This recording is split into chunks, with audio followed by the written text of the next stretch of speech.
YMEFന്റെ outreach പ്രവർത്തനത്തോടുള്ള ബന്ധത്തിൽ അടുത്ത് സഹകരിക്കുവാനായിട്ട് എനിക്കിടയായിട്ടുണ്ട്. ഉത്തർപ്രദേശിൽ 3.5 വർഷക്കാലം നടന്ന സുവിശേഷ പ്രവർത്തനങ്ങളിൽ കൂടെ പോയി സഹകരിക്കുവാൻ കർത്താവ് ഇടയാക്കി. ഒരു നിലയിൽ എനിക്ക് അവിടെ ചെന്ന് ഭാഷ പഠിക്കുവാനായിട്ട് ഇടയായിട്ട് തീർന്നത് YMEF ടീമിനോട് ചേർന്നുള്ള പ്രവർത്തനങ്ങളായിരുന്നു. അതിനു മുമ്പ് ഞാൻ കോട്ടയത്തായിരുന്നപ്പോൾ രാജേഷ് ഓർപ്പിച്ചതുപോലെ കോട്ടയം YMEFന്റെ സെക്രട്ടറി എന്നുള്ള നിലയിലും ഏകദേശം 1 വർഷം ശുശ്രൂഷിക്കാനായിട്ടുള്ള അവസരം കർത്താവ് എനിക്ക് നൽകിയിട്ടുണ്ട്. ഇന്ന് ഇപ്രകാരം ഈ വിശേഷ പ്രത്യേകമായിട്ടുള്ള കൂടിവരവിൽ കടന്നു വന്ന് സംബന്ധിക്കുവാനുള്ള സാവകാശം ലഭിച്ചതോർത്ത് ഞാൻ ദൈവത്തെ സ്തുതിക്കുന്നു. YMEF ചെയ്തുകൊണ്ടിരിക്കുന്ന അനുഗ്രഹിക്കപ്പെട്ട ശുശ്രൂഷകൾ ഓർത്ത് കർത്താവിന് നന്ദി പറയുന്നു. കേരളത്തിൽ മാത്രമല്ല, ഇന്ത്യയുടെ പല സംസ്ഥാനങ്ങളിലും സുവിശേഷ പ്രചരണ രംഗത്ത് YMEF ഏറ്റെടുത്തിരിക്കുന്ന ഉത്തരവാദിത്തങ്ങൾ വളരെ വിലപ്പെട്ടതാണ്, സ്തുത്യർഹമാണ്. വിശ്വസ്തയോടെ ചെയ്യുവാൻ കർത്താവ് ബലപ്പെടുത്തിക്കൊണ്ടിരിക്കുന്നതോർത്ത് ദൈവത്തെ സ്തുതിക്കുന്നു. പ്രത്യേകിച്ച് കേരളത്തിൽ യുവാക്കന്മാരുടെ ഇടയിൽ, സഭകളിലുള്ള യുവാക്കന്മാരുടെ ഇടയിൽ YMEFന്റെ സ്വാധീനതയോർത്ത് ഞാൻ ദൈവത്തെ സ്തുതിക്കുന്നു. യങ് മെൻസ് ഇവാഞ്ചലിക്കൽ ഫെലോഷിപ്പ്, യൗവനം എന്ന് പറയുന്നത് വളരെ പെട്ടെന്ന് വീണുപോകുവാൻ സാധ്യതയുള്ള കാലഘട്ടമാണ്. ഞാൻ 13 വയസ്സുള്ളപ്പോഴാണ് രക്ഷിക്കപ്പെട്ടത്. 15 വയസ്സുള്ളപ്പോൾ സ്നാനപ്പെട്ടുവെങ്കിലും സ്നാനപ്പെട്ട സമയങ്ങളിൽ പോലും ഒരു യഥാർത്ഥമായ ആത്മിക നിലവാരം പുലർത്തുവാൻ സാധിച്ചിരുന്നോ എന്ന് ഞാൻ സംശയിക്കുന്നു. അയ്മനത്ത് നിന്നും നാട്ടകത്തുള്ള ഗവൺമെന്റ് കോളേജിൽ പ്രീ ഡിഗ്രി വിദ്യാഭ്യാസത്തിനായിട്ട് പോയി 2 വർഷം അവിടെ ഞാൻ ചെലവഴിച്ചു. ആ 2 വർഷങ്ങൾ എൻ്റെ ആത്മീക ജീവിതത്തിൻ്റെ താഴോട്ടുള്ള യാത്രയുടെ വർഷങ്ങളായിരുന്നു. ആ കാലഘട്ടങ്ങളിൽ എങ്ങനെയോ രാഷ്ട്രീയം എന്നുള്ള ദാഹം, വിശപ്പ് എൻ്റെ ഉള്ളിലേക്ക് വന്നു. ഞാൻ മനസ്സിലാക്കുന്നത്, നാം വളർന്നു വരുമ്പോൾ എങ്ങനെയൊക്കെയോ സാത്താൻ ചില വിത്തുകൾ നമ്മുടെ ഉള്ളിലേക്ക് പാകുകയാണ്. ചിലർക്ക് രാഷ്ട്രീയമാണെങ്കിൽ, ചിലർക്ക് ക്രിക്കറ്റ് പോലുള്ള കളികളാണ്. അടിമപ്പെട്ടു പോകുന്ന അനുഭവങ്ങൾ. ഞാൻ കോളേജിൽ പഠിച്ചുകൊണ്ടിരിക്കുന്ന, പ്രീ ഡിഗ്രി പഠിച്ചുകൊണ്ടിരുന്ന ആദ്യ വർഷം രാഷ്ട്രീയത്തിലേക്ക് പ്രത്യേകമായിട്ടുള്ളൊരു താല്പര്യം എനിക്കുണ്ടായി. കോൺഗ്രസിന്റെ യുവജന സംഘടനയുമായിട്ട് ബന്ധപ്പെടുവാനും വളരെ ആക്റ്റീവായിട്ടുള്ള ഒരു റോളിലേക്ക് പ്രവേശിക്കുവാനും ഇടയായിട്ട് തീർന്നു. എങ്ങനെയോ രാഷ്ട്രീയം എൻ്റെ രക്തത്തിലേക്ക് പ്രവേശിച്ചു. ആ പാർട്ടിക്ക് വേണ്ടി ക്ലാസുകൾ പോലും ഒഴിവാക്കുവാൻ ഉള്ള സന്നദ്ധത എനിക്കുണ്ടായി. ഇന്ന് ഞാൻ പുറകോട്ട് നോക്കുമ്പോൾ വിശ്വസിക്കുവാനായിട്ടും സാധിക്കുന്ന നിലയിലുള്ള ഒരു പോക്കായിരുന്നില്ല അത്. എന്നാൽ ദൈവം എന്നോട് പ്രത്യേകമായിട്ട് കരുണ ചെയ്തു. ഞാൻ എപ്പോഴും ഓർക്കുന്നു, 1984 ഇന്ദിരാഗാന്ധി മരിച്ച ദിവസം. അന്ന് ഞാൻ നാട്ടകത്താണ്. മടങ്ങി അയ്മനം വരെ നടക്കേണ്ടതായിട്ട് വന്നു. ബസ്സുകളെല്ലാം ക്യാൻസലായി.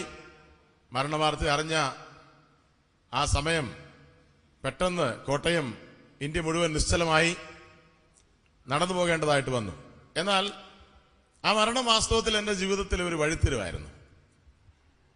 ഏത് നേതാവിന് വേണ്ടി സിന്ദാബാദ് വിളിച്ചോ, ഏത് നേതാവിന് വേണ്ടി മുഷ്ടി ചുരുട്ടുവാൻ തയ്യാറായോ, ആ നേതാവ് മാറ്റപ്പെട്ടു. വീണ്ടും എൻ്റെ ജീവിതത്തിൽ ഒരു മടങ്ങിവരവ് ദൈവം അനുവദിച്ചു. ഞാൻ പറയുവാൻ ആഗ്രഹിച്ചത്, ആ യൗവന സമയം എന്ന് പറയുന്നത് വളരെ ഡെലിക്കേറ്റ് ആയിട്ടുള്ള ഒരു സമയമാണ്. ഏത് വിത്താണ് സാത്താൻ പ്രഗത്ഭമായിട്ട് നമ്മുടെ ഉള്ളിലേക്ക് പാകുന്നതെന്ന് അറിയാൻ സാധിക്കുകയില്ല. ചില വിശ്വാസികൾ ചില പ്രത്യേകമായ കളികളോടുള്ള ബന്ധത്തിൽ അടിമപ്പെട്ടവരാ. ക്രിക്കറ്റ് ഞാൻ പ്രത്യേകം ശ്രദ്ധിച്ചിട്ടുണ്ട്. നല്ല കുടുംബത്തിലെ നല്ല മക്കൾ ക്രിക്കറ്റിനോട് അടിമപ്പെട്ടവരാ. ക്രിക്കറ്റ് കാണുന്നത് തെറ്റാണെന്നല്ല ഞാൻ പറയുന്നത്. എന്നാൽ 24 മണിക്കൂറും വേദപുസ്തക വായനയും പ്രാർത്ഥനയും ഒക്കെ ഉപേക്ഷിച്ച് പോലും ക്രിക്കറ്റിന് വേണ്ടി സമയം ചെലവഴിക്കുന്ന വിശ്വാസികൾ നമ്മുടെ ഭവനങ്ങളിലെ മക്കളുണ്ട്. അതൊരു പ്രത്യേക അടിമത്വമാണ്. ഈ സമയം എന്ന് പറയുന്നത് വളരെ ഡെലിക്കേറ്റ് ആണ്. ഏത് വിത്താണ് സാത്താൻ പാകുന്നതെന്ന് നമുക്ക് മനസ്സിലാക്കുവാൻ സാധിക്കുകയില്ല. യൗവനകാലം ഞാൻ കഴിഞ്ഞ ദിവസം ഓർപ്പിക്കുകയുണ്ടായി. എല്ലാ വിശ്വാസികൾക്കും ഒരു പ്രത്യേകമായ കടപ്പാടുണ്ട്. ആ കടപ്പാട് ഇതാണ്: എന്റെ ജീവിതത്തിൽ വളരെ പ്രയാസം കൂടാതെ ചെയ്യാൻ സാധിക്കുന്ന പാപങ്ങൾ ഏതൊക്കെയാണ് എന്ന് പറഞ്ഞാൽ, ഞാൻ പെട്ടെന്ന് വീണുപോകുന്ന പാപങ്ങൾ, അതിനെ ഒന്ന് ഐഡന്റിഫൈ ചെയ്ത് വേർതിരിക്കേണ്ടത് ആവശ്യമാണ്. എന്നോടുള്ള ബന്ധത്തിൽ ഞാനത് ചെയ്തേ പറ്റൂ. അതെനിക്ക് വേണ്ടി മറ്റാരും ചെയ്യാൻ സാധ്യമല്ല. ഞാൻ കണ്ടുപിടിക്കണം എന്റെ ടെൻഡൻസി, എന്റെ പ്രവണത ഏത് വിധത്തിലുള്ള പാപങ്ങളിലേക്കാ. അത് ഞാൻ അറിയണം, മനസ്സിലാക്കണം. ഞാനത് മനസ്സിലാക്കിയാലേ എന്റെ ജീവിതത്തിന്റെ ബലഹീനതയ്ക്ക് വേണ്ടി ദൈവസന്നിധിയിൽ പ്രാർത്ഥിക്കുവാനും കരയുവാനും എനിക്ക് സാധിക്കൂ. യൗവനകാലം വളരെ സൂക്ഷിച്ചില്ലെങ്കിൽ നശിച്ചു പോകുവാൻ സാധ്യതയുണ്ട്. ഇന്ന് ഈ ഉച്ച കഴിഞ്ഞത്തെ ധ്യാനത്തോടുള്ള ബന്ധത്തിൽ ഒരു വേദഭാഗം വായിക്കുവാൻ ഞാൻ ആഗ്രഹിക്കുന്നു. കൊരിന്ത്യർക്ക് എഴുതിയ 2-ാം ലേഖനം, അതിന്റെ 8-ാം അധ്യായം. കൊരിന്ത്യർക്ക് പൗലോസ് എഴുതിയ 2-ാം ലേഖനത്തിന്റെ 8-ാം അധ്യായത്തിന്റെ 23-ാമത്തെ വാക്യം ഞാൻ വായിക്കുന്നു. തീത്തോസ് എനിക്ക് കൂട്ടാളിയും നിങ്ങൾക്കായിട്ട് കൂട്ടുവേലക്കാരനുമാകുന്നു. നമ്മുടെ സഹോദരന്മാർ സഭകളുടെ ദൂതന്മാരും ക്രിസ്തുവിന് മഹത്വം തന്നെ. നമ്മുടെ സഹോദരന്മാർ സഭകളുടെ ദൂതന്മാരും ക്രിസ്തുവിന് മഹത്വം തന്നെ. Young men's evangelical fellowship. Titus എന്ന വ്യക്തിയെക്കുറിച്ച് പൗലോസ് പറയുന്നു, അവൻ എനിക്ക് കൂട്ടാളിയാണ്. ഫെലോഷിപ്പ് എന്ന് പറഞ്ഞാൽ എന്താ? ഫെലോഷിപ്പ് പങ്കാളിത്തം, കൂട്ടാളിത്തം, പാർട്ട്ണർഷിപ്പ്. ഈ കൂട്ടാളി എന്നുള്ള പദം പഴയ നിയമത്തിൽ ഒരു പ്രത്യേക സ്ഥലത്ത്, പ്രത്യേക നിലവാരത്തിൽ ഉപയോഗിച്ചിട്ടുള്ളത് സക്കറിയ പ്രവചനത്തിലാണ്. പിതാവായ ദൈവം തന്റെ പുത്രനെ കുറിച്ച് പറയുന്ന ഒരു പ്രത്യേക വാക്ക്, എന്റെ കൂട്ടാളി. വാളെ ഇടയന്റെ നേരെയും എന്റെ കൂട്ടാളിയുടെ നേരെയും. എന്റെ കൂട്ടാളി എന്ന് പറഞ്ഞാൽ ആ വാക്കിന്റെ ഗാംഭീര്യം, ആ വാക്കിൽ അടങ്ങിയിരിക്കുന്ന ആഴം എത്രയെന്ന് നമുക്ക് മനസ്സിലാക്കുവാൻ സാധിക്കും. പിതാവും പുത്രനും തമ്മിലുള്ള അഭേദ്യമായ ബന്ധത്തെ കാണിക്കുവാനായിട്ട് പിതാവ് ഉപയോഗിച്ചിരിക്കുന്ന വാക്കാണ് കൂട്ടാളി. തീത്തോസ് എനിക്ക് കൂട്ടാളിയാണ്. തീത്തോസ് എനിക്ക് കൂട്ടാളിയാണെന്ന് പറയാൻ പല കാരണങ്ങളുണ്ട്. ഒരു കാരണം ഈ അധ്യായത്തിൽ നിന്ന് തന്നെ ഞാൻ വായിച്ചു കേൾപ്പിക്കാൻ ആഗ്രഹിക്കുന്നു. അതിന്റെ 16ഉം 17ഉം വാക്യങ്ങളും നോക്കിക്കേ. നിങ്ങൾക്ക് വേണ്ടി തീത്തോസിന്റെ ഹൃദയത്തിലും ഈ ജാഗ്രത നൽകിയ ദൈവത്തിന് സ്തോത്രം. അവൻ അപേക്ഷ കൈക്കൊണ്ടുവെന്ന് മാത്രമല്ല, അത്യുത്സാഹിയാകയാൽ സ്വമേധയായി നിങ്ങളുടെ അടുക്കലേക്ക് പുറപ്പെട്ടു. ധർമ്മശേഖരമാ ഇവിടെ വിഷയം. കൊരിന്ത് സഭയോട് പൗലോസ് പറയുന്നത്, മക്കദോന്യ സഭകൾക്ക് ലഭിച്ച ദൈവകൃപ ഞാൻ നിങ്ങളോട് അറിയിക്കുന്നു. അവിടെ ധർമ്മശേഖരമാണ് വിഷയം. ഈ മക്കദോന്യ സഭകൾ ആവശ്യത്തിലിരിക്കുന്ന വിശുദ്ധന്മാർക്ക് സഹായം കൊടുക്കുവാനായിട്ടുള്ള അവസരം പൗലോസിനോട് അഭ്യർത്ഥിച്ചു. 3-ാമത്തെ വാക്യത്തിൽ അത് വായിക്കുന്നുണ്ട്. വിശുദ്ധന്മാരുടെ സഹായത്തിനുള്ള ധർമ്മവും കൂട്ടായ്മയും സംബന്ധിച്ച് അവർ വളരെ താല്പര്യത്തോടെ ഞങ്ങളോട് അപേക്ഷിച്ചു.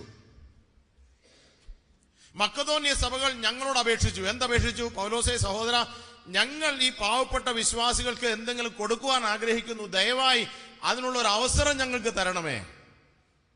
ഇന്നത്തെ അപേക്ഷ പോലെ അല്ല ഇത്. ഇതൊരു അപ്പീലാ. പക്ഷെ ഈ അപ്പീലിന് വ്യത്യാസമുണ്ട്. ഇന്നത്തെ അപ്പീലുകൾ നമുക്കറിയാം. ഇന്നത്തെ അപ്പീലുകൾ തിരിച്ചാണ്. ഇന്നത്തെ അപ്പീലുകൾ എന്താ? ഇന്നത്തെ അപ്പീലുകൾ ഞങ്ങൾക്ക് തരണമേ എന്നാണ്. ഇവിടുത്തെ അപ്പീൽ അതല്ല, ഞങ്ങൾക്ക് കൊടുക്കുവാനുള്ള അവസരം തരണമേ. ദൈവകൃപ. കാര്യങ്ങൾ എത്ര വ്യത്യസ്തപ്പെട്ടു പോയി. അന്നത്തെ കാലം, ആദ്യ നൂറ്റാണ്ടിലെ അപ്പീൽ നോക്കണം. ആദ്യ നൂറ്റാണ്ടിലെ അപ്പീൽ ദൈവമക്കൾ ദൈവദാസന്മാരോട് അപേക്ഷിക്കുകയാണ്, അവർക്ക് കൊടുക്കുവാൻ ഞങ്ങൾക്ക് അവസരം തരണമേ. ഞങ്ങൾ കൊടുക്കാൻ തയ്യാറാ, അവസരം ഉണ്ടാക്കി തരണം. അത് മക്കതോന്യ സഭകൾക്ക് ലഭിച്ച ദൈവകൃപയാണ്. ഇനി പൗലോസ് പറയുകയാണ്, ഈ കാര്യം അവർ അവതരിച്ചപ്പോൾ ഞങ്ങൾ തീത്തോസിനോട് ഒരു കാര്യം അപേക്ഷിച്ചു. 6-ാം വാക്യം നോക്കിക്കേ. അങ്ങനെ തീത്തോസ് ആരംഭിച്ചതുപോലെ നിങ്ങളുടെ ഇടയിൽ ഈ ധർമ്മശേഖരണം നിവർത്തിക്കണം എന്ന് ഞങ്ങൾ അവനോട് അപേക്ഷിച്ചു. ഞങ്ങൾ തീത്തോസിനോട് ഈ കാര്യം പറഞ്ഞു. തീത്തോസേ, നീ ഈ ശുശ്രൂഷ ചെയ്യണം. ധർമ്മശേഖരം, പണം ശേഖരിക്കുന്ന ഈ ശുശ്രൂഷ, അതായത് പാവപ്പെട്ടവരായ വിശ്വാസികൾക്ക് സഹായം നൽകുന്നതിന് ആവശ്യമുള്ള ധർമ്മശേഖരണം നടത്തുന്ന ഈ ശുശ്രൂഷ നീ ചെയ്യണമെന്ന് ഞങ്ങൾ തീത്തോസിനോട് അപേക്ഷിച്ചു. ഓക്കെ, ഇനി 16-ാം വാക്യത്തിൽ നാം വായിച്ചു, നിങ്ങൾക്ക് വേണ്ടി തീത്തോസിന്റെ ഹൃദയത്തിലും ഈ ജാഗ്രത നൽകിയ ദൈവത്തിന് സ്തോത്രം. കൂട്ടായ്മ എന്ന് പറഞ്ഞാൽ ഇതാ. കൂട്ടാളി എന്നുള്ള വാക്കിന്റെ ആശയം ഇവിടെ നമുക്ക് മനസ്സിലാക്കുവാൻ സാധിക്കും. ഫെലോഷിപ്പ്. ഫെലോഷിപ്പ് എന്ന് പറഞ്ഞാൽ എന്താ? എന്റെയും ഞങ്ങളുടെയും മക്കതോന്യ സഭകളുടെയും ഞങ്ങളുടെയും അഥവാ പൗലോസിന്റെയും കൂട്ടുകാരുടെയും ഹൃദയത്തിൽ ദൈവം നൽകിയ അതേ ഭാരം തീത്തോസിന്റെ ഹൃദയത്തിലേക്കും ദൈവം നൽകി. കൂട്ടായ്മയുടെ സോഴ്സ് ഏതാ? കൂട്ടായ്മയുടെ സോഴ്സ് എന്താ? കൂട്ടായ്മയുടെ സോഴ്സ് ദൈവം തന്നെയാ. ദൈവം ഒരേ വിചാരം അവന്റെ ഹൃദയത്തിലും നൽകി, ഞങ്ങളുടെ ഹൃദയത്തിലും നൽകി. ഞങ്ങളുടെ ഹൃദയത്തിൽ നൽകിയ ആ വിചാരം ഞങ്ങൾ അവനോട് അപേക്ഷിച്ചു, റിക്വസ്റ്റ് ചെയ്തപ്പോൾ എന്ത് സംഭവിച്ചു? ഒരു പ്രയാസവും ഉണ്ടായില്ല. അവൻ സ്വമേധയാ അതിന് തയ്യാറായവനായിരുന്നു. സന്തോഷത്തോടെ ആ കാര്യം സ്വീകരിച്ചു എന്ന് മാത്രമല്ല, അവൻ സ്വമേധയാ അതിന് തയ്യാറായവനായിരുന്നു. കാരണം ദൈവം ഞങ്ങൾ ചോദിക്കുന്നതിന് മുമ്പ് തന്നെ ഈ താല്പര്യം അവന്റെ ഹൃദയത്തിൽ കൊടുത്തിരുന്നു. അതാണ് ഫെലോഷിപ്പ്, കൂട്ടായ്മ. അതുകൊണ്ടാണ് പൗലോസ് പറയുന്നത് തീത്തോസ് കൂട്ടാളിയാ. തീത്തോസ് എനിക്ക് കൂട്ടാളിയാകുന്നു. തീത്തോസിനെ കുറിച്ച് 2-3 കാര്യങ്ങൾ മാത്രം പറഞ്ഞ് ഞാൻ അവസാനിപ്പിക്കാം എന്ന് ആഗ്രഹിക്കുന്നു. കൊരിന്ത്യർക്ക് എഴുതിയ ലേഖനം തന്നെ ഇതിന്റെ 2-ാം അധ്യായത്തിന്റെ ഒരു വാക്യം നമുക്ക് വായിക്കാം. 2 കൊരിന്ത്യർ 2-ാം അധ്യായത്തിന്റെ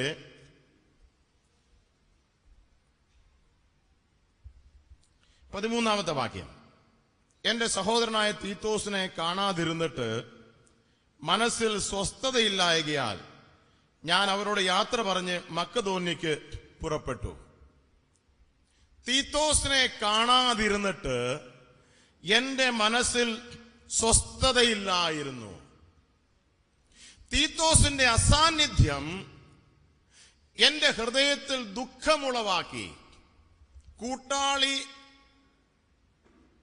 അസാന്നിധ്യം, കൂട്ടായ്മയുടെ ഒരു പ്രത്യേകത. കൂട്ടായ്മയുടെ പ്രത്യേകതയാണ് ഇത്. കൂട്ടായ്മ, വാസ്തവത്തിലുള്ള കൂട്ടായ്മ ഉണ്ടെങ്കിൽ മാത്രമേ ഈ അസാന്നിധ്യത്താൽ ഉണ്ടാകുന്ന ദുഃഖമുണ്ടാകുകയുള്ളൂ. സഹോദരൻ ഇല്ല ഇവിടെ. സഹോദരന്റെ അസാന്നിധ്യം പൗലോസിന്റെ ഹൃദയത്തിൽ അസ്വസ്ഥത ഉളവാക്കി. അതിന് മറ്റു കാരണങ്ങൾ അവിടെ കാണുന്നുണ്ട്. എന്നാൽ പൊതുവായി ഈ ഭാഗത്ത് നിന്ന് നമുക്ക് മനസ്സിലാക്കുവാൻ സാധിക്കുന്ന കാര്യം, വാസ്തവത്തിലുള്ള കൂട്ടായ്മ അതിന്റെ പരിണിതഫലം ഇതാണ്. അസാന്നിധ്യം അസ്വസ്ഥത ഉളവാക്കുന്നു, ദുഃഖമുളവാക്കുന്നു. അവനെ കാണാഞ്ഞിട്ട് എനിക്ക് വളരെ ദുഃഖമുണ്ട്. അടുത്തൊരു വാക്യം നാം ശ്രദ്ധിച്ചാൽ അവന്റെ സാന്നിധ്യം പൗലോസിന് എന്തുമാത്രം ആശ്വാസം കൊടുത്തു എന്ന് കാണുവാനായിട്ട് സാധിക്കും. 7-ാം അധ്യായം നോക്കിയേ. 7-ാം അധ്യായത്തിന്റെ 6-ാമത്തെ വാക്യം, 4 മുതൽ 6 വരെയുള്ള വാക്യങ്ങൾ നമുക്ക് കാണുവാനായിട്ട് സാധിക്കും. 6-ാം വാക്യം മാത്രം വായിക്കാം.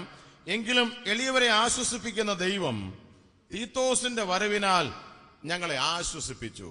നോക്കുക, ഒരു വിശ്വാസിയുടെ സാന്നിധ്യവും അസാന്നിധ്യവും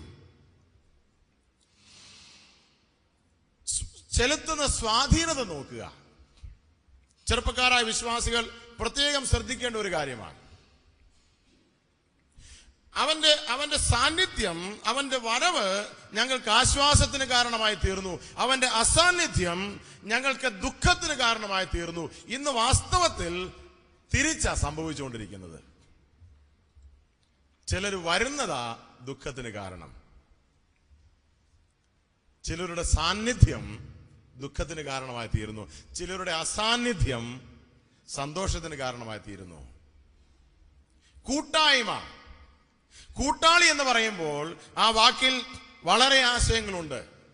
കൂട്ടാളി എന്ന് പറഞ്ഞാൽ അതിന്റെ ഒരാശയം ഒരു നുകത്തിന്റെ രണ്ട് വശത്ത് ബന്ധിച്ചിരിക്കുന്ന രണ്ട് മൃഗങ്ങളെ പോലെയാണ്. കൂട്ടാളി ഒരുപോലെ ഒരേ വേഗതയിൽ ഒരാൾ മറ്റൊരാളെ ഓവർടേക്ക് ചെയ്യുവാൻ ശ്രമിക്കാതെ ഒരേ സ്പീഡിൽ ഒരേ ലക്ഷ്യത്തിൽ ഒരേ വിധത്തിലുള്ള ഭാരങ്ങൾ വഹിച്ചുകൊണ്ട് ഒരേ അനുഭവങ്ങളോടുകൂടി തന്നെ മുന്നോട്ട് പോവുക. അവർക്ക് രണ്ടുപേർക്കും അറിയാം ഇദ്ദേഹത്തിന്റെ വേദന എന്താണ്, കാരണം ഞാൻ ആ വേദനയിൽ കൂടെ തന്നെ കടന്നു പോവുകയാണ്. കൂട്ടാളി, കൂട്ടാളി ഒരേ നുകത്തിന്റെ കീഴിൽ ഒരേ അനുഭവങ്ങളിലൂടെ ഒരേ ലക്ഷ്യത്തിൽ, ഒരാൾക്ക് സ്പീഡ് കുറവും മറ്റൊരാൾക്ക് സ്പീഡ് കൂടുതലുമല്ല, ഒരേ വേഗതയിൽ. ഒരാൾ മറ്റൊരാളെ ഒരിക്കലും വിഷമിപ്പിക്കുവാൻ ആഗ്രഹിക്കില്ല. ഒരാൾ പറയും സഹോദര എനിക്ക് വേദനിക്കുന്നു എന്ന് പറയുമ്പോൾ ഇദ്ദേഹം പറയും സഹോദര എനിക്കത് മനസ്സിലാകും, എനിക്ക് മനസ്സിലാകുന്നു. തീത്തോസ് എനിക്ക് കൂട്ടാളിയാകുന്നു. ഫെലോഷിപ്പ്. വാസ്തവത്തിൽ YMEF എന്ന് പറയുന്ന ആ ലെറ്റേഴ്സിൽ ഞാൻ പറയട്ടെ, മിസ്സായിക്കൊണ്ടിരിക്കുന്ന ലെറ്റർ വാസ്തവത്തിൽ ഏതാ? നമുക്ക് സുവിശേഷ പ്രവർത്തനങ്ങളുണ്ട്, നമുക്ക് യങ് മെൻ ഉണ്ട്, യുവാക്കന്മാരുണ്ട്, സുവിശേഷ വേലയുണ്ട്. എന്നാൽ മിസ്സിംഗ് ലെറ്റർ ഒടുവിലത്തെ ലെറ്ററാണ് F, ഫെലോഷിപ്പ്. ഫെലോഷിപ്പ് എപ്പോഴാണ് ഉണ്ടാകുന്നത്? ഫെലോഷിപ്പ് ഉണ്ടാകുന്നത് ഞാനും മറ്റൊരു സഹോദരനും ഒരേ ദൈവത്തിന്റെ ഒരേ ആത്മാവിന്റെ നിയന്ത്രണത്തിലായിരിക്കുമ്പോഴാണ് ഈ കൂട്ടായ്മ. കൂട്ടാളി എന്നുള്ള പദത്തിന്റെ ആശയം അതാണ്. അപ്പോസ്തലന്മാരുടെ പ്രവൃത്തികളിൽ ഈ പദം ഉപയോഗിച്ചിരിക്കുന്നത് 4-ാം അധ്യായത്തിലാണ്. പത്രോസിനെയും യോഹന്നാനെയും ഭീഷണിപ്പെടുത്തി അധികാരികൾ വിട്ടയച്ചപ്പോൾ നാം വായിക്കുന്നത് അവർ കൂട്ടാളികളുടെ അടുക്കൽ ചെന്നു. കൂട്ടാളികളുടെ അടുക്കൽ ചെന്നു. കൂട്ടാളികൾ. ഇവർ ജയിലിലാണ്. എന്നാൽ ജയിലിൽ ഇവർ അനുഭവിക്കുന്ന, അല്ലെങ്കിൽ അധികാരികളുടെ മധ്യത്തിൽ ഇവർ അനുഭവിക്കുന്ന വേദനകൾ അതുപോലെ തന്നെ അനുഭവിക്കുന്ന മറ്റു ചില വിശ്വാസികൾ വേറെ ഏതോ ഒരു ഭവനത്തിൽ കൂടിയിരിപ്പുണ്ടായിരുന്നു. അവർ കൂട്ടാളികളുടെ അടുക്കൽ ചെന്നു. മറ്റൊരു കാര്യം നാം വായിച്ചത് എന്നെ ചിന്തിപ്പിച്ച ഒരു കാര്യം, നമ്മുടെ സഹോദരന്മാർ സഭകളുടെ ദൂതന്മാരാണ് എന്ന് പറഞ്ഞാൽ സഭകളാൽ തിരഞ്ഞെടുക്കപ്പെട്ട് അയക്കപ്പെട്ടവരാണ് നമ്മുടെ സഹോദരന്മാർ. 3 സഹോദരന്മാർ കാര്യമാണ് ഈ ഭാഗത്ത് പറയുന്നത്. നാം അതിനെക്കുറിച്ച് ചിന്തിക്കുന്നില്ല. എന്നാൽ ഈ 3 സഹോദരന്മാരെ ഉൾപ്പെടുത്തി പൗലോസ് പറയുകയാണ്, ഈ സഹോദരന്മാർ സഭകളുടെ ദൂതന്മാരാണ്. സഭകളാൽ തിരഞ്ഞെടുക്കപ്പെട്ടവരും സഭകളാൽ അയക്കപ്പെട്ടവരും എന്ന് പറഞ്ഞാൽ സഭകളുടെ ചട്ടക്കൂടിൽ ഒതുങ്ങി നിൽക്കുന്നവരാണ് ഈ സഹോദരന്മാർ. YMEF ഈ കാര്യം പ്രത്യേകം ശ്രദ്ധിക്കണം. ഏത് ശുശ്രൂഷയാണെങ്കിലും അത് സഭകളുടെ ശുശ്രൂഷയായിരിക്കണം. സഭകളുടെ നേതൃത്വത്തിലുള്ള ശുശ്രൂഷയായിരിക്കണം. അവർ സഭകളാൽ തിരഞ്ഞെടുക്കപ്പെട്ടവരാണ്. സഭയുടെ പ്രമാണങ്ങൾ പാലിച്ച് ആ ചട്ടക്കൂടിനുള്ളിൽ, നിയമങ്ങൾക്കുള്ളിൽ നിൽക്കുന്നവരാണ് ഈ സഹോദരന്മാർ. ഇന്നത്തെ ഒരു പ്രത്യേകത മനസ്സിലായോ? കഴിഞ്ഞ ദിവസങ്ങളിൽ ദൈവദാസന്മാർ കർത്താവിന്റെ വരവിനെ കുറിച്ച് സംസാരിച്ചുകൊണ്ടിരുന്ന സമയങ്ങളിൽ വായിച്ച ഒരു വേദഭാഗമാണ് മത്തായിയുടെ സുവിശേഷം 24-ാം അധ്യായം. നമുക്ക് ആ വേദഭാഗത്തേക്ക് ഇപ്പോൾ പോകേണ്ട ആവശ്യമില്ല. ആ അവിടെ അന്ത്യകാലത്തെക്കുറിച്ചുള്ള പരാമർശങ്ങളിൽ കർത്താവായ യേശുക്രിസ്തു പറയുന്ന ഒരു പ്രത്യേക വാക്യമുണ്ട്. അത് ഇതാണ്: അധർമ്മം പെരുകുന്നത് കൊണ്ട് അനേകരുടെ സ്നേഹം തണുത്തു പോകും. അവിടെ അധർമ്മം എന്നുള്ള വാക്കിന് ഇംഗ്ലീഷിൽ പല ട്രാൻസ്ലേഷൻസിൽ പല വാക്കുകൾ ഉപയോഗിച്ചിട്ടുണ്ട്. ഇനിക്വിറ്റി എന്നൊരു വാക്കുണ്ട്, ലോലെസ്നെസ് എന്നുള്ള വാക്കുണ്ട്. അധർമ്മം എന്ന് പറഞ്ഞാൽ അരാജകത്വം, നിയമരാഹിത്യം എന്ന് പറയാം. നിയമരാഹിത്യം ആ വാക്ക് ഉപയോഗിച്ചിരിക്കുന്ന മറ്റ് സന്ദർഭങ്ങൾ നോക്കിയാൽ ഇതിന്റെ കുറെ കൂടെ വ്യാപ്തി നമുക്ക് മനസ്സിലാകും. യേശുക്രിസ്തു ഒരിക്കൽ പറഞ്ഞു, മത്തായി 7-ാം അധ്യായത്തിൽ, ഞാൻ അന്ന് അവരോട് അധർമ്മം പ്രവർത്തിക്കുന്നവരെ നിങ്ങൾ എന്നെ വിട്ടു പോകുവിൻ. ആരോടാ പറയുന്നത്? കർത്താവെ, ഞങ്ങൾ നിന്റെ നാമത്തിൽ ഭൂതങ്ങളെ പുറത്താക്കി, അത്ഭുത പ്രവൃത്തികൾ ചെയ്തു. ഇതെല്ലാം പറഞ്ഞു വരുന്ന ആളുകളോട് കർത്താവ് പറയാണ്, അധർമ്മം പ്രവർത്തിക്കുന്നവരെ, യു ഹു പ്രാക്ടീസ് ലോലെസ്നെസ്. അതിന്റെ ആശയം എന്താ? ഇവർ കൊലപാതകം ചെയ്യുന്നവരായിരുന്നോ? അല്ല, അതല്ല അവിടുത്തെ വിഷയം. വ്യഭിചാരികളായിരുന്നോ? അതല്ല അവിടുത്തെ വിഷയം. ഇവർ അരാജകത്വമുള്ളവരായിരുന്നു, നിയമരാഹിത്യമുള്ളവരായിരുന്നു, നിയമത്തിനുള്ളിൽ നിൽക്കാത്തവരായിരുന്നു. നിയമത്തിനുള്ളിൽ നിൽക്കാത്തവരായിരുന്നു. ഇന്ന് രാവിലെ ദേവദാസൻ ഓർപ്പിക്കുകയുണ്ടായി, തെസ്സലോനിക്ക ലേഖനത്തിൽ അധർമ്മമൂർത്തിയെ കുറിച്ച് നാം വായിക്കുന്നു. അധർമ്മമൂർത്തി സാത്താൻ കൊടുത്തിരിക്കുന്ന ഒരു പേരാണ്. എന്നാൽ അതേ ഭാഗത്ത് തന്നെ പൗലോസ് പറയുന്നത് അധർമ്മത്തിന്റെ മർമ്മം ഇപ്പോഴേ വ്യാപരിക്കുന്നുണ്ട്. എവിടെ വ്യാപരിക്കുന്നുണ്ട്? സഭയിൽ വ്യാപരിക്കുന്നുണ്ട്. സഭയിൽ വ്യാപരിക്കുന്നുണ്ട്. അധർമ്മത്തിന്റെ മർമ്മം എന്ന് പറഞ്ഞാൽ അരാജകത്വത്തിന്റെ മർമ്മം, നിയമരാഹിത്യത്തിന്റെ മർമ്മം എവിടെ കാണാം? സഭയിൽ കാണാം. യൗവനക്കാരെ, സഹോദരന്മാരെ പ്രത്യേകം ശ്രദ്ധിക്കണം, പ്രത്യേകം ശ്രദ്ധിക്കണം. ഈ കാലഘട്ടത്തിന്റെ ഒരു പ്രത്യേകതയാണ് നിയമത്തിനുള്ളിൽ നിൽക്കുവാൻ സാധിക്കാത്ത, നിൽക്കുവാൻ ഇഷ്ടപ്പെടാത്ത മനോഭാവം. നമ്മുടെ സഹോദരന്മാർ സഭയുടെ ദൂതന്മാരാ. അവർ തന്നെത്താനെ പോയവരല്ല. ആ വാക്കിന്റെ ആശയം അതാണ്. അവർ തന്നെത്താനെ പുറപ്പെട്ടു പോയവരല്ല, അവർ സ്വന്തം ഇഷ്ടത്താൽ പോയവരുമല്ല, അവരെ സഭ അയച്ചതാണ്. പ്രത്യേകം ശ്രദ്ധിക്കണം. അവരെ സഭ അയച്ചതാണ്. എന്റെ മനസ്സിൽ വരുന്ന മറ്റൊരു ഉദാഹരണം, അപ്പോസ്തലന്മാരുടെ പ്രവൃത്തികൾ 8-ാം അധ്യായത്തിൽ ശിമോൻ എന്ന് പേരുള്ള ആഭിചാരം ചെയ്തു വന്ന ഒരു മനുഷ്യൻ താനും ഫിലിപ്പോസിനെ വിശ്വസിച്ചു, സ്നാനപ്പെട്ടു എന്ന് നാം വായിക്കുന്നു. എന്നാൽ അദ്ദേഹം ചെയ്തത് എന്താണെന്ന് അവിടെ തന്നെ എഴുതിയിട്ടുണ്ട്. അദ്ദേഹം പത്രോസിന്റെ അടുക്കൽ പണം കൊണ്ടുവന്നിട്ട് പറയുകയാണ്, ഞാൻ വിശ്വാസികളുടെ മേൽ കൈവെക്കുമ്പോൾ അവർക്ക് പരിശുദ്ധാത്മാവ് ലഭിക്കേണ്ടതിന് ഈ ദാനം എനിക്കും വേണം. പത്രോസ് പറഞ്ഞു, നിന്റെ പണം നിന്നോടുകൂടെ നശിക്കട്ടെ. അവിടെ അതിനുശേഷം പറയുന്ന ഒരു വാക്ക് പ്രത്യേകം ശ്രദ്ധിക്കണം. മലയാളത്തിൽ ആ ഭാഷാന്തരത്തിന് അല്പം വ്യത്യാസമുണ്ട്. അപ്പോസ്തലന്മാരുടെ പ്രവൃത്തികൾ 8-ാം അധ്യായത്തിൽ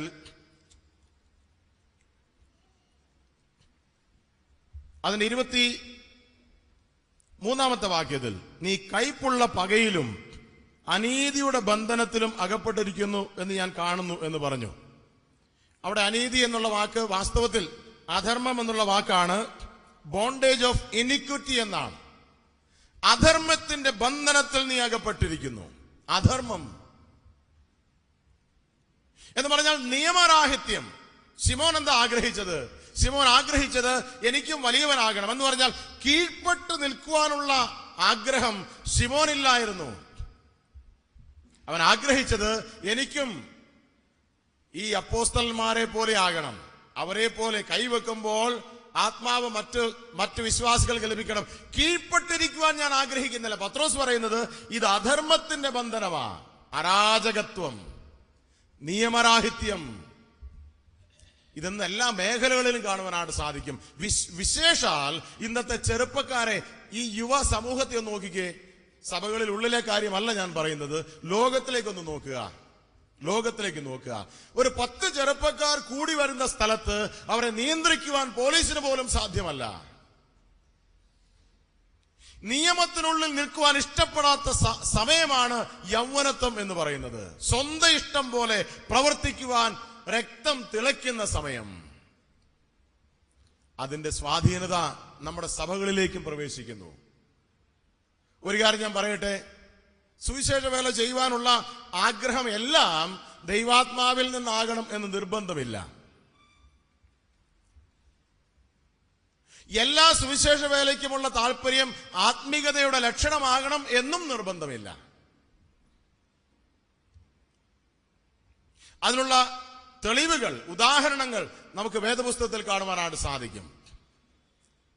നാം ചെയ്യുന്നതെന്തും ദൈവം ആഗ്രഹിക്കുന്നത് അവനിൽ നിന്നും ആണെന്ന് ഉറപ്പുവരുത്തണം. സക്കറിയ പ്രവചനത്തിൽ ഞാനൊരു വാക്യം ഇപ്രകാരം വായിക്കുകയുണ്ടായി. അവിടെ എഴുതിയിരിക്കുന്നത്, നിങ്ങൾ ഉപവസിച്ചപ്പോൾ എനിക്ക് വേണ്ടി തന്നെയാണോ ഉപവസിച്ചത്? നിങ്ങൾ ഉപവസിച്ചപ്പോൾ എനിക്ക് വേണ്ടി തന്നെയാണോ ഉപവസിച്ചത്? ഉപവസിച്ചു എന്നുള്ളത് ശരിയാണ്, ഉപവസിക്കേണ്ടത് നല്ലതാണ്. പക്ഷെ നിങ്ങൾ എനിക്ക് വേണ്ടിയാണോ ചെയ്തത്? അവിടെ ദൈവം തന്നെ പറയുന്നു, നിങ്ങൾ നിങ്ങൾക്ക് വേണ്ടി തന്നെ അല്ലയോ ചെയ്തത്? നാം സുവിശേഷം അറിയിക്കുമ്പോൾ, YMEFന്റെ പ്രവർത്തനങ്ങളിൽ ഏർപ്പെടുമ്പോൾ നാം അവന് വേണ്ടി തന്നെയാണോ ചെയ്യുന്നത്? അതോ നമുക്ക് വേണ്ടി തന്നെയാണോ ചെയ്യുന്നത്?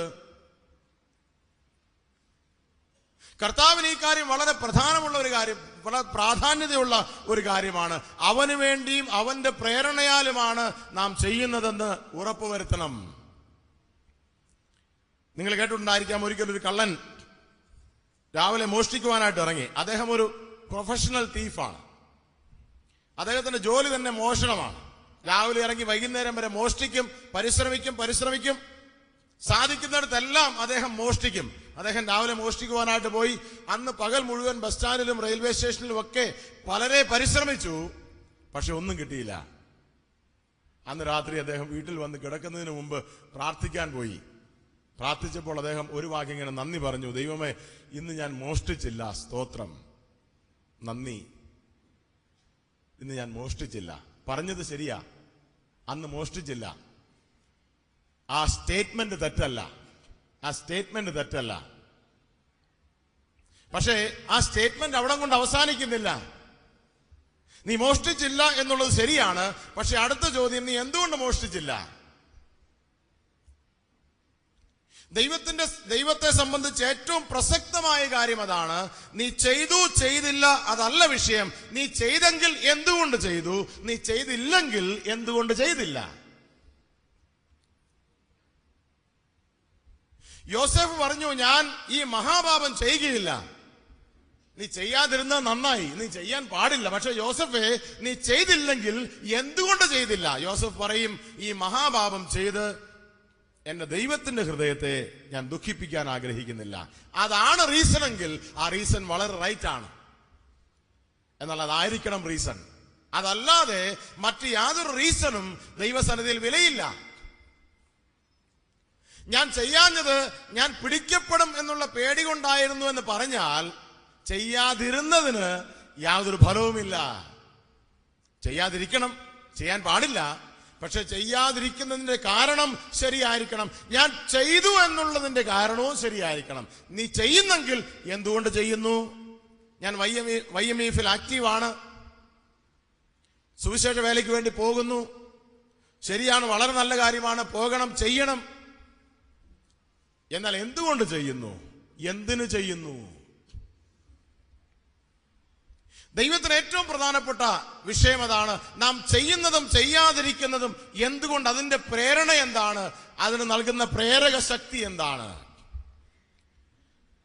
ഞങ്ങളുടെ സഹോദരന്മാർ സഭയുടെ ദൂതന്മാരാണ് എന്ന് പറഞ്ഞാൽ അവരെ കണ്ടാൽ അറിയാം അവർ ഉൾപ്പെട്ടു നിൽക്കുന്ന സഭയുടെ നിലവാരം എന്താണെന്ന്. സഭയുടെ ദൂതന്മാർ എന്ന് പറഞ്ഞാൽ സഭയുടെ റെപ്രസെന്റേറ്റീവാണ്. നിങ്ങളൊരു സ്ഥലത്ത് ചെല്ലുമ്പോൾ ഞാൻ കോട്ടയം സഭക്കാരനാണ് എന്ന് നിങ്ങൾ പരിചയപ്പെടുത്തുമ്പോൾ നിങ്ങളിൽ കൂടി കോട്ടയം സഭയുടെ ആത്മിക നിലവാരം മറ്റുള്ളവർ അളക്കുകയാണ്.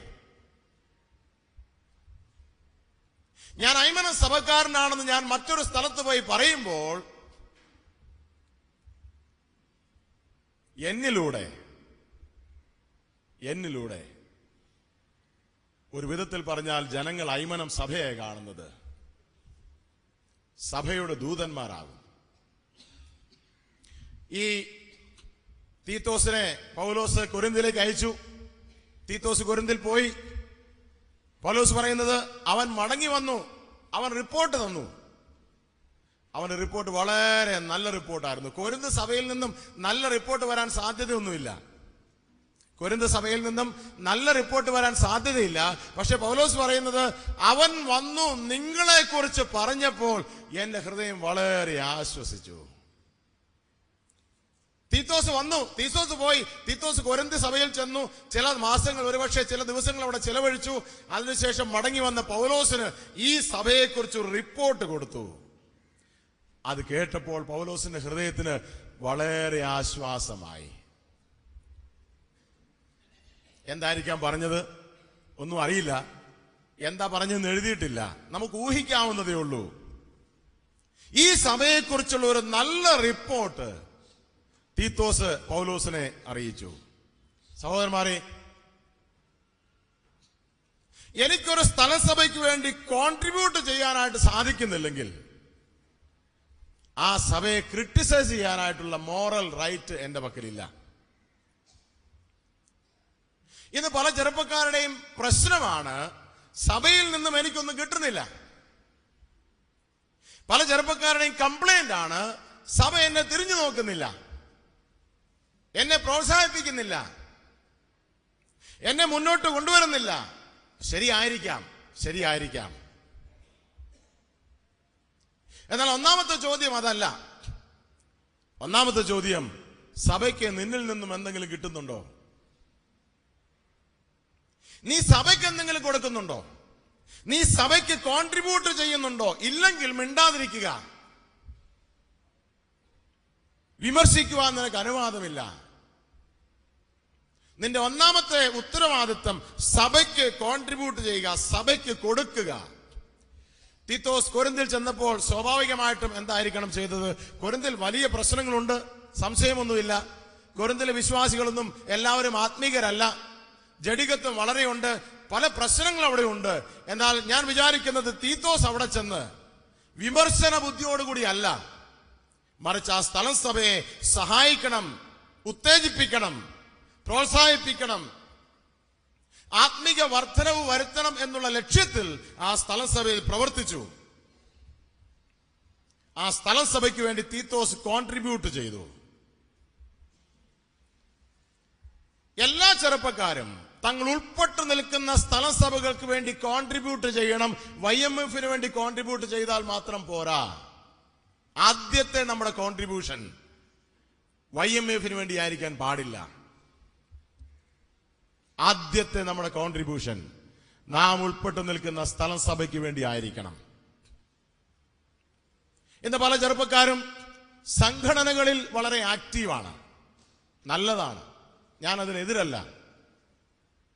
എന്നാൽ സ്ഥലം സഭകളിൽ അവർ നിശബ്ദരാണ്, അത് ശരിയല്ല. സംഘടനകളിൽ YMF ബാലസംഘം പോലുള്ള പ്രവർത്തനങ്ങളിൽ ആക്റ്റീവ് ആകുന്നത് ആവശ്യമാണ്, അത് തെറ്റല്ല, അതും സുവിശേഷ പ്രവർത്തനമാണ്. എന്നാൽ എന്റെ ഒന്നാമത്തെ ഇൻവോൾവ്മെന്റ് സംഘടനയിലല്ല. എന്റെ ഒന്നാമത്തെ ഇൻവോൾവ്മെന്റ് ഞാൻ ഉൾപ്പെട്ടു നിൽക്കുന്ന സ്ഥലം സഭയിലാണ്.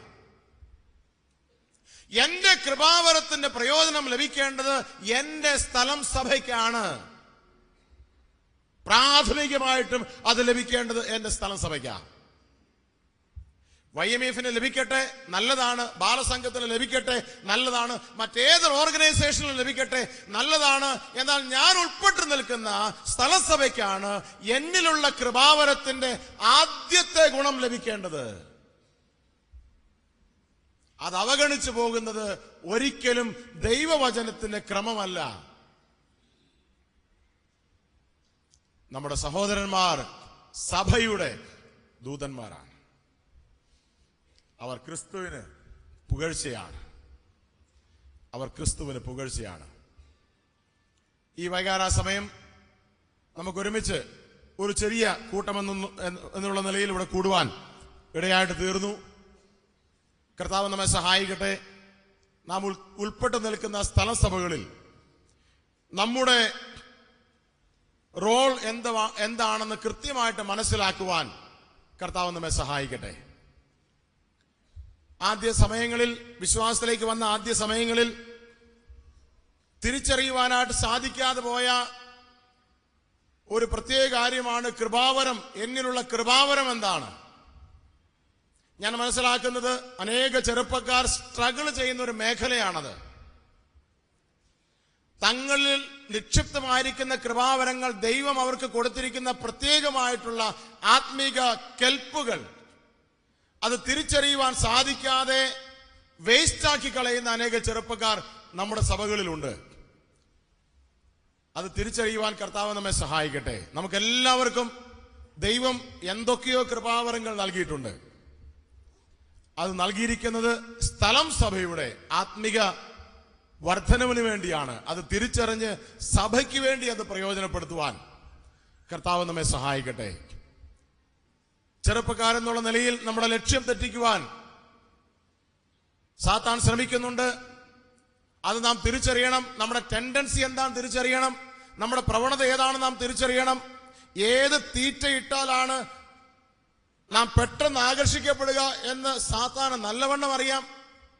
അത് നാമും അറിഞ്ഞിരിക്കണം. സാത്താന്റെ തന്ത്രങ്ങളെ നാം അറിയാത്തവരല്ലല്ലോ, അറിയണം.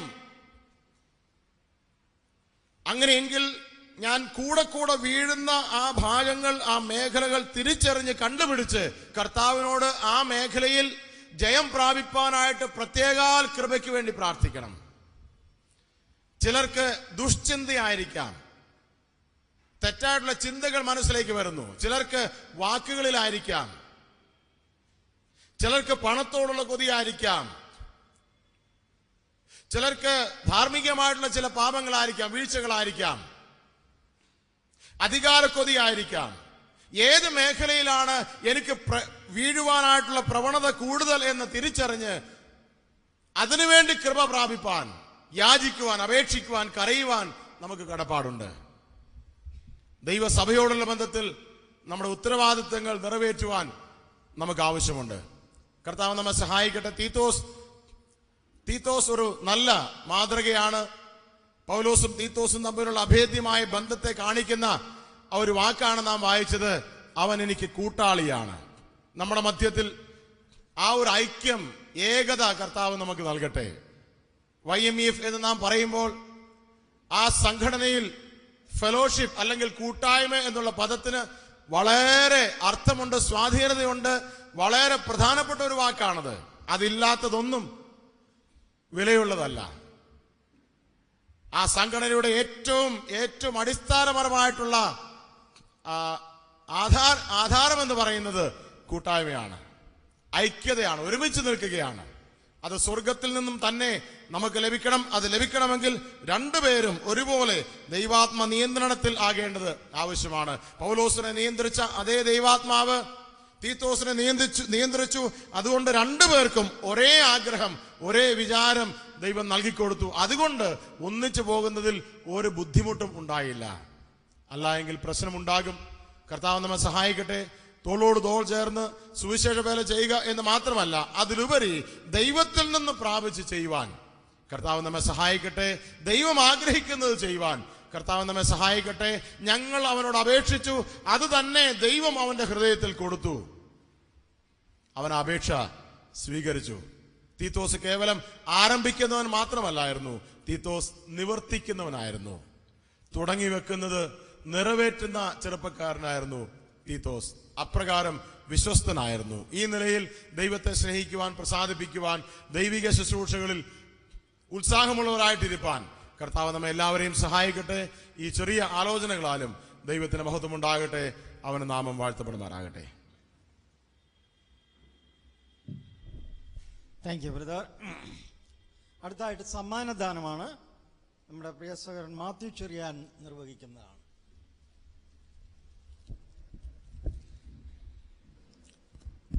സമ്മാനദാനത്തിന് മുമ്പ് ഒരു കാര്യം അറിയിക്കുകയാണ്.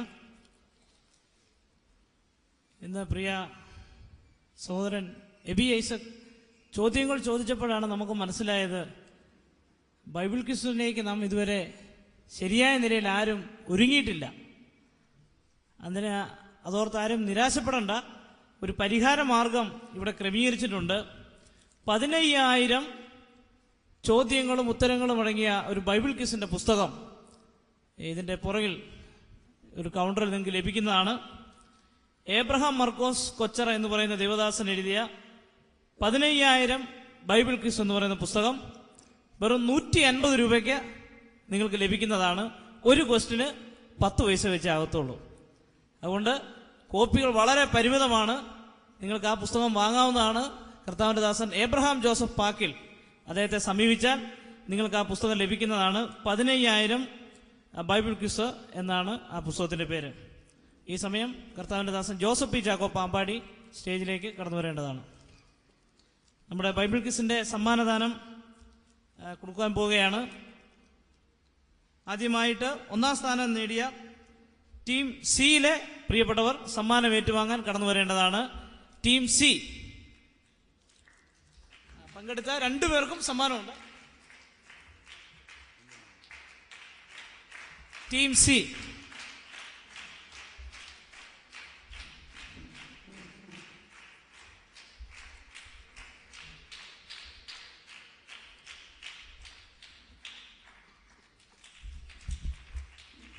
രണ്ടാം സ്ഥാനം ടീം ബി.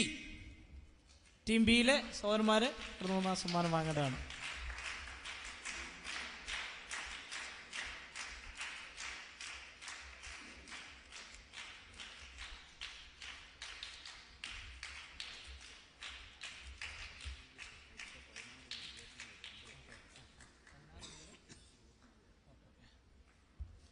മൂന്നാം സ്ഥാനം ടീം ഡി.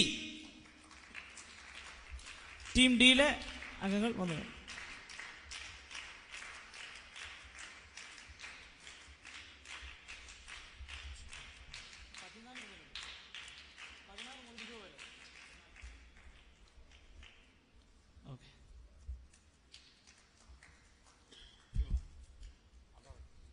ഇനി ഒരു 3 സ്പെഷ്യൽ സമ്മാനവും കൂടെ കൊടുക്കുന്നുണ്ട്.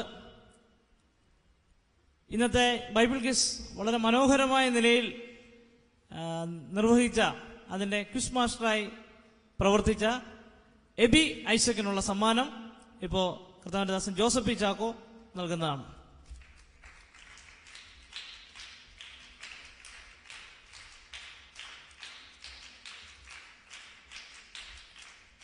ഈ മീറ്റിംഗ് ആദ്യം മുതൽ അവസാനം വരെ കൃത്യമായി ശ്രദ്ധിച്ച 2 പ്രിയപ്പെട്ടവർ മാത്രമേ ഇവിടെയുള്ളൂ.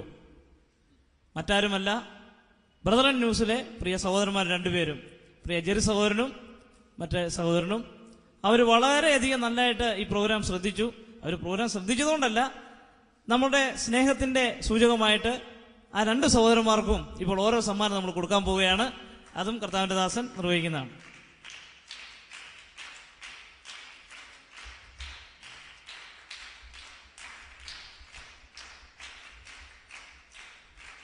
അദ്ദേഹം തന്നെ അത് സൂം ചെയ്ത് വെക്കുകയായിരുന്നു, അദ്ദേഹത്തെ ഒന്ന് കാണാൻ വേണ്ടി ക്യാമറ.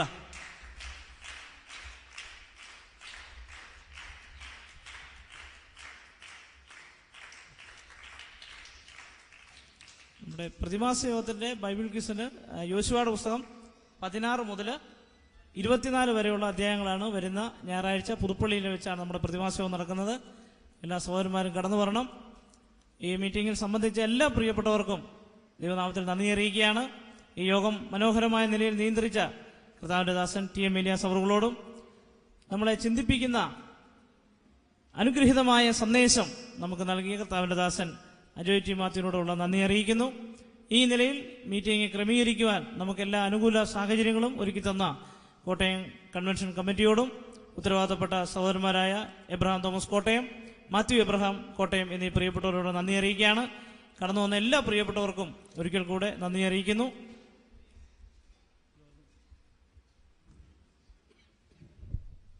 പ്രാർത്ഥന ആശീർവാദം.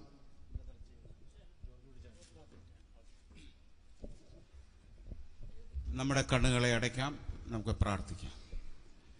കരുണാസമ്പന്നനായ ഞങ്ങളുടെ വാഴ്ത്തപ്പെട്ട സ്വർഗീയ നല്ല പിതാവാം ദൈവമേ, ഞങ്ങൾ വീണ്ടും നന്ദിയോടെ സ്തോത്രം ചെയ്യുന്ന ഈ ഉച്ച കഴിഞ്ഞ സമയത്ത് ഈ വർഷത്തിൻ്റെ അവസാനത്തെ വേളയിൽ ഞങ്ങൾക്ക് YMF-ന്റെ ഒരു മീറ്റിംഗ് ഈ നിലയിൽ കർത്താവ് ക്രമീകരിക്കുവാനുള്ള സാവകാശം കർത്താവ് നൽകി തന്നതിനായിട്ട് സ്തോത്രം ചെയ്യുന്നു. കർത്താവ് ഇത്രയും സഹോദരി സഹോദരന്മാരെ ഈ മീറ്റിങ്ങിലേക്ക് കൂട്ടിക്കൊണ്ടുവന്നതിനായിട്ട് ഞങ്ങൾ നന്ദിയോടെ സ്തോത്രം ചെയ്യുന്നു. ഈ മീറ്റിങ്ങിൻ്റെ ആദ്യം മുതൽ ഈ സമയം വരെ കർത്താവിൻ്റെ കൃപ ഞങ്ങളുടെ കൂടെ ഉണ്ടായിരുന്നതിനായിട്ട് ഞങ്ങൾ നന്ദിയോടെ സ്തോത്രം ചെയ്യുകയാണ്. കർത്താവെ അനുഗ്രഹിക്കപ്പെട്ടതായ പ്രോഗ്രാമുകൾ ഇതിവിടെ ക്രമീകരിക്കുവാൻ കർത്താവ് തന്ന സാവകാശത്തിനായിട്ട് അടിയങ്ങൾ നന്ദിയോടെ സ്തോത്രം ചെയ്യുകയാണ്. കർത്താവെ ഈ വർഷം YMF-നോടുള്ള ബന്ധത്തിൽ കർത്താവെ അനേക സ്ഥലങ്ങളിൽ ഞങ്ങൾക്ക് പോകുവാൻ, കർത്താവിൻ്റെ നാമത്തെ ഉയർത്തുവാൻ, കർത്താവിൻ്റെ നല്ല സാക്ഷികളായി നിർത്തുവാൻ സഹായിച്ച വലിയ കൃപയ്ക്കായിട്ട് ഞങ്ങൾ നന്ദിയോടെ സ്തോത്രം ചെയ്യുകയാണ്.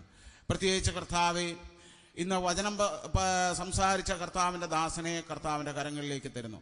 ചെറിയ നിമിഷങ്ങൾ കൊണ്ട് ഞങ്ങൾക്ക് ആവശ്യമായ വചനം ഞങ്ങൾക്ക് എല്ലാവർക്കും വേണ്ടി വിഭാവിച്ചു തരുവാനായിട്ട് കർത്താവ് സഹായിച്ച വലിയ കൃപയ്ക്കായിട്ട് ഞങ്ങൾ നന്ദിയോടെ സ്തോത്രം ചെയ്യുന്നു. ഇന്ന് ഞങ്ങൾക്ക് ആവശ്യമായ കർത്താവെ ഞങ്ങൾക്ക് വേണ്ടുന്ന ദൂത് ഞങ്ങൾക്ക് നൽകിയതിനായിട്ട് സ്തോത്രം. ഞങ്ങളുടെ ജീവിതത്തെ ഒന്ന് പരിശോധിക്കുവാൻ, ഞങ്ങളുടെ സഭയിലൊക്കെ ഞങ്ങൾ ഓരോ സഭകളിൽ നിൽക്കുന്നവരാണ്. ഞങ്ങളുടെ സഭകളിലൊക്കെ കർത്താവെ ഞങ്ങൾ ഏത് നിലയിലാണ് ഞങ്ങൾ കർത്താവെ ജീവിതത്തെ ക്രമീകരിച്ചിരിക്കുന്നു ഓർക്കുവാൻ, ഞങ്ങളുടെ ജീവിതത്തിലുള്ള കുറവുകളും ബലഹീനതകളൊക്കെ തിരുത്തിക്കൊണ്ട് നമുക്ക് സഭയ്ക്ക് പ്രയോജനമുള്ളവരാക്കി തീർക്കുവാൻ ഓരോരുത്തരെയും ഞങ്ങളെ സഹായിക്കണമെന്ന് ഞങ്ങൾ പ്രത്യേകിച്ച് പ്രാർത്ഥിക്കുകയാണ്. കർത്താവിൻ്റെ വചനം ദാസന് അനുഗ്രഹിക്കപ്പെട്ട നിലയിൽ കൊടുത്തതിനായിട്ട് സ്തോത്രം. കഴിഞ്ഞ നാളുകളിൽ പ്രാഗൽഭ്യത്തോടെ വചനം ഘോഷിക്കുവാൻ പല സ്ഥലങ്ങളിൽ എടുത്ത് ഉപയോഗിച്ചതിനായിട്ട് സ്തോത്രം. ഇന്നും ആ നിലയിൽ കാര്യങ്ങൾ കർത്താവ് ക്രമീകരിച്ച് തന്നതിനായിട്ട് സ്തോത്രം. ഇപ്പം വൈകിട്ടത്തെ മീറ്റിങ്ങിനായിട്ട് ഞങ്ങൾ കടന്നു പോകുന്നു. കർത്താവിൻ്റെ സാന്നിധ്യം അവിടെയും ഞങ്ങളുടെ കൂടെ ഉണ്ടായിരിക്കണം. പ്രാർത്ഥന കേട്ടതിനായിട്ട് ഞങ്ങൾ നന്ദിയോടെ സ്തോത്രം ചെയ്യുന്നു. മാനവും മഹത്വവും എടുത്താട്ടെ ഞങ്ങൾക്ക് വേണ്ടി ജീവൻ തന്ന ഞങ്ങളുടെ രക്ഷകനും കർത്താവുമായ യേശുക്രിസ്തുവിന്റെ നാമത്തിൽ അപേക്ഷിക്കുന്നത് കേൾക്കണം പിതാവേ, ആമേൻ. പിതാവാം ദൈവത്തിന്റെ സ്നേഹവും കർത്താവായ യേശുക്രിസ്തുവിന്റെ കൃപയും ഞങ്ങളെ ആശ്വസിപ്പിച്ച് വഴി നടത്തുന്ന പരിശുദ്ധാത്മാവിന്റെ കൂട്ടായ്മയും സഹവാസവും ഞങ്ങൾ എല്ലാവരോടും കൂടെ ഇന്നും എന്നേക്കും ഉണ്ടായിരിക്കുമാറാകട്ടെ, ആമേൻ. നിങ്ങൾക്ക് മുമ്പേ തന്ന ആ ഫോം എല്ലാവരും ഫില്ല് ചെയ്ത് പ്രിയ ബിനുവിനെ ഏൽപ്പിക്കേണ്ടതാണെന്ന് ഓർപ്പിക്കുകയാണ്. മറന്നുപോകാതെ ബിനുവിനെ നിങ്ങൾ ആ ഫോം ഫില്ല് ചെയ്തിട്ട് കൊടുക്കേണ്ടതാണ്. പിന്നെ ഒരു കാര്യം കൂടെ, എല്ലാ സഹോദരന്മാരും ആ കസേര ഒന്ന് അടുക്കി വെക്കാൻ ഒന്ന് സഹകരിക്കണമെന്ന് ഓർപ്പിക്കുകയാണ്.